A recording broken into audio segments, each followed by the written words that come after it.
प्यारे बच्चों, good morning. आप लोग की परीक्षा की तैयारी जोर शोर से चल रही होगी। इसी के अंतर्गत आज मेरे चैनल पर अध्याय 3 एक चर का रैखिक समीकरण का एक महत्वपूर्ण प्रश्न आपके लिए लेकर आए हैं। बहुत ही इंपॉर्टेंट प्रश्न है 3 नंबर के लिए, इसे जरूर अभ्यास करेंगे। यहाँ पर लिखा है के का मान आपको ज्ञात करना है। पहले प्रश्न हमेशा पढ़ें किसके लिए, जब आपके पास कोई समीकरण दिया गया है तो समीकरण कैसा दिया गया है, वर्ग समीकरण दिया गया है जिसका मूल कैसा होना चाहिए, वास्तविक और बराबर होना चाहिए, तब आपके पास ये प्रश्न दिए गए हैं। तो यहाँ पर प्रश्न पढ़ लेते हैं। क्या वर्ग समीकरण है 9x² + 3kx + 4 = 0। तो यहाँ पर आप लिखेंगे दिया गया है वर्ग समीकरण है ये। तो जब भी वर्ग समीकरण दिया जाएगा उससे पहले लिख लें +3kx + 4 = 0। यहाँ से ए बी सी मानक रूप से तुलना करेंगे, है ना। तो लिख सकते हैं मानक रूप।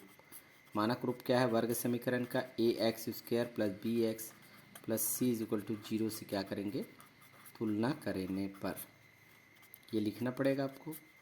तो देखेंगे यहाँ पर a का मान क्या होगा, x² का गुणांक a होता है, x का गुणांक b होता है और अचर पद क्या होता है c। तो x² का गुणांक 9 है यानी a का मान 9 होगा। x का गुणांक क्या है, b है, तो x का गुणांक क्या है हमारे पास 3x है, तो ये 3x किसका मान होगा, b का मान, और अचर पद क्या होगा 4। तो यहाँ पर जो है a b c का मान हम स्पष्ट रूप से लिखें। a का मान 9, इसी में बच्चे गलती करते हैं, ध्यान देंगे। तो b का मान होगा 3 और k, और c का मान आपके पास आ गया 4। आपके पास क्या शर्त है वो लिखें। शर्त क्या है, मूल वास्तविक और बराबर हो। हम पढ़ चुके हैं मूल वास्तविक होती है, रियल, व बराबर इक्वल होती है, बराबर हो, ये शर्त है। तो भेदक का सूत्र पढ़ें किस कंडीशन में होता है, ठीक है। तो d > और इक्वल 0, ये दो कंडीशन एक साथ इसमें शामिल होगा, ठीक है ना। तो आपको ध्यान देना है, लेकिन मूल वास्तविक और बराबर होना चाहिए। तो ये वाला कंडीशन ना होकर के ये वाला होगा, d = 0। इसमें क्या होता है, मूल वास्तविक होता है और बराबर होता है, ठीक है। ये नहीं होगा, सॉरी, है ना, इसको ध्यान न दें।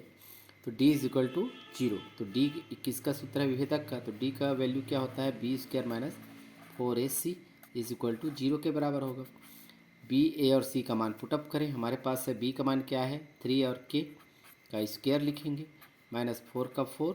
a का मान क्या है 9 है, 9 लिखे। c का मान क्या है 4 = 0। आगे हम इसका वर्ग करेंगे तो 3 और k का 2 बार गुना होगा, 3k 3k, तो 3 का गुना 9 होगा, k × k होगा, -4 9 और 4 का हम क्या करेंगे, गुना करेंगे, ठीक है। तो 4 निया होगा 36, है ना, और 36 का गुना हम 4 से करेंगे तो कितना हो जाएगा 144। या फिर रफ कार्य कर लीजिए, 36 × 4, 6 × 24, 2 4 × 12 13 14, 144 आ रहा है। तो यहाँ पर आप रफ कार्य भी कर सकते हैं। 144 = 0। हमें किसका मान ज्ञात करना है, के का मान। तो 9k² = इसका पक्षांतर करना पड़ेगा, तो माइनस का प्लस हो जाएगा 144। इस तरह से 9k² = 144 बाई, ये 9 को हटा देते हैं, 9 नीचे आ जाएगा इस तरह से। अब हमें क्या करना है, इसको कैंसिल करना है। तो कैसे कैंसिल होगा, 3 से कम हो जाएगा, 3 × 3 = 9, 3 × 4 = 12 और 3 यहाँ 2 बचेगा, 24 हो जाएगा। 3 का पहाड़ा हम पढ़ रहे हैं, 3 × 8 = 24, 48/3 और कम हो जाएगा, 3 × 1 = 3, 3 × 1 = 3, 1 बचेगा, 3 × 6 = 18।